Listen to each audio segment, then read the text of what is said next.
What is going on, everyone? I want to talk to you about my experience with high yield funds in a retirement account. I want to talk some about something that's really important is gross revenue versus net revenue. Okay. And the trap that I was caught in with that. I also want to talk about house money, ROI, and it's kind of a fallacy, and I'll explain that to you. And lastly, I want to talk about margin usage. All three of these are rampant, and it's the gross and net profit and the ROI. I think that we have an issue with, okay, when it comes to these funds.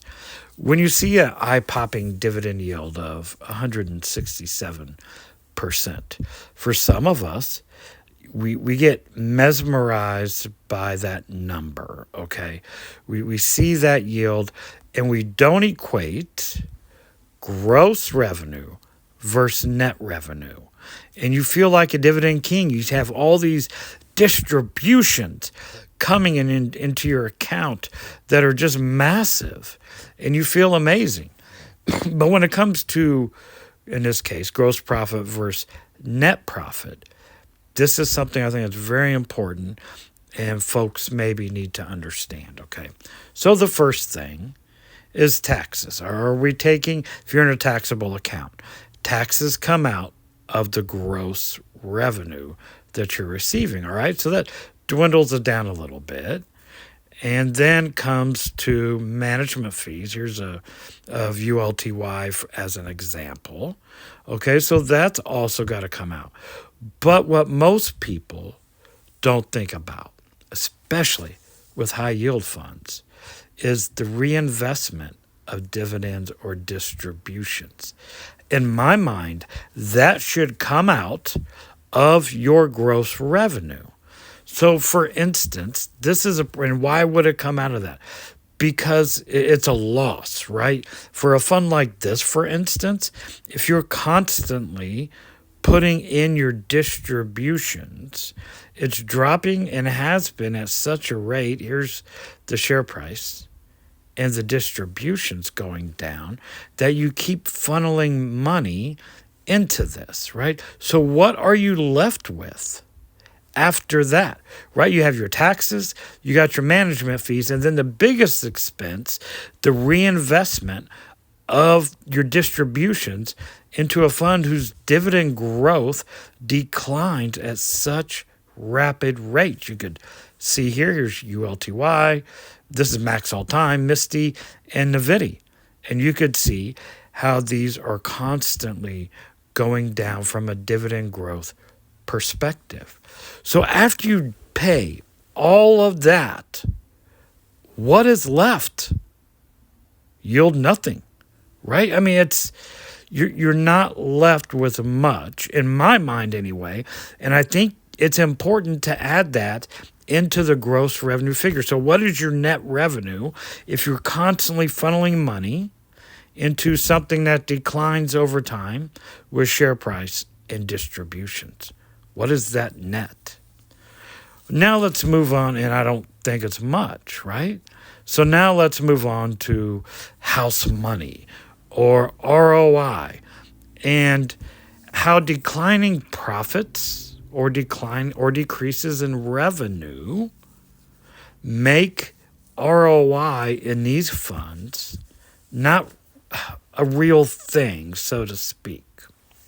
Your profits are constantly declining because that's what happens. You've actually reached profit. Once you have everything paid off, right, and your initial investment paid off, you are now in profit. People don't realize you can reach house money. You can reach that free money with these funds.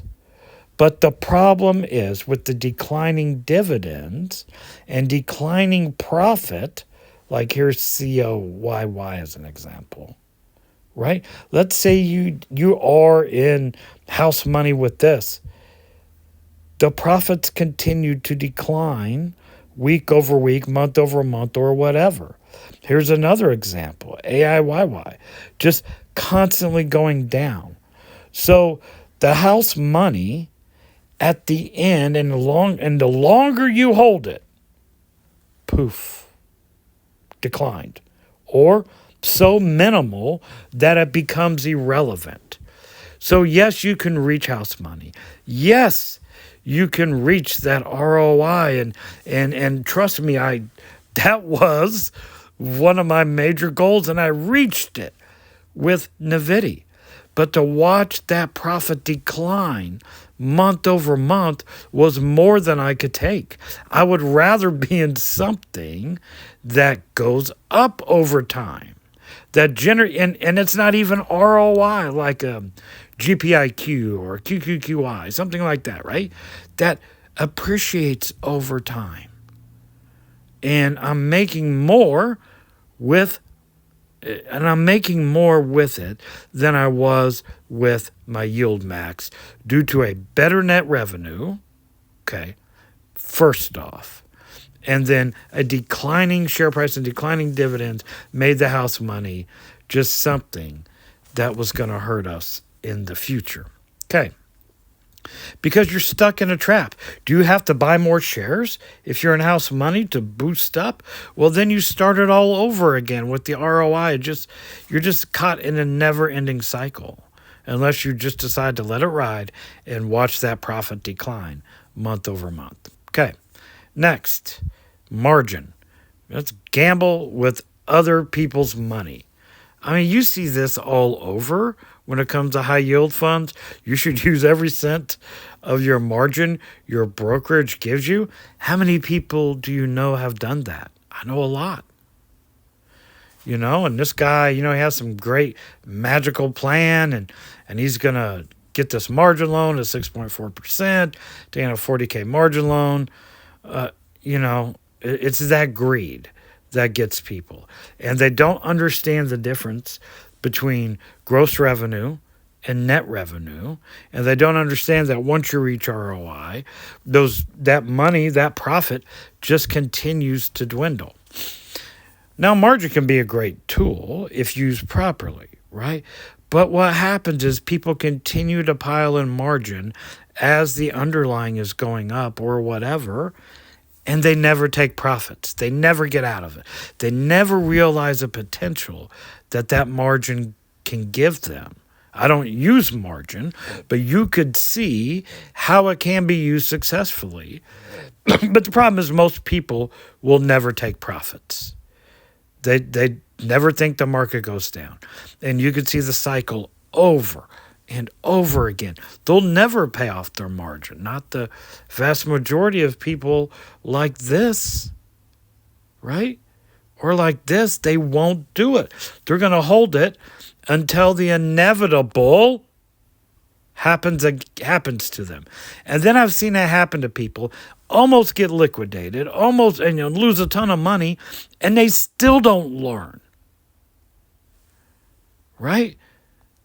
So I think in a retirement account, you could be in a lot of trouble being in high yield funds because these aren't just outliers I'm showing you. This is the majority of them. So I think it's time you look at your net profit, okay, your net revenue versus your gross. See what that is and see if you're actually yielding anything. Hope you enjoyed it. It's Mike, Tactical Stock Scalper, out.